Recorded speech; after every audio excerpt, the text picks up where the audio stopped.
How to play Liar's Bar. Hi everyone, it's Sophia to assist you today. Without any delay, let's jump right in. First, launch the game, create a room and customize settings like the number of players or game rules.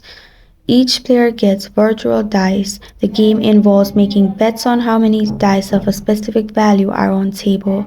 The key is bluffing and outsmarting opponents. On your turn, decide whether to raise the bet, challenge a previous claim, or pass. Use your dice and instinct to strategize.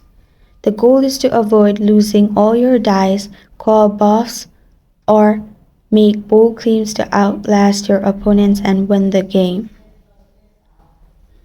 And that's how you play Liar's Bar.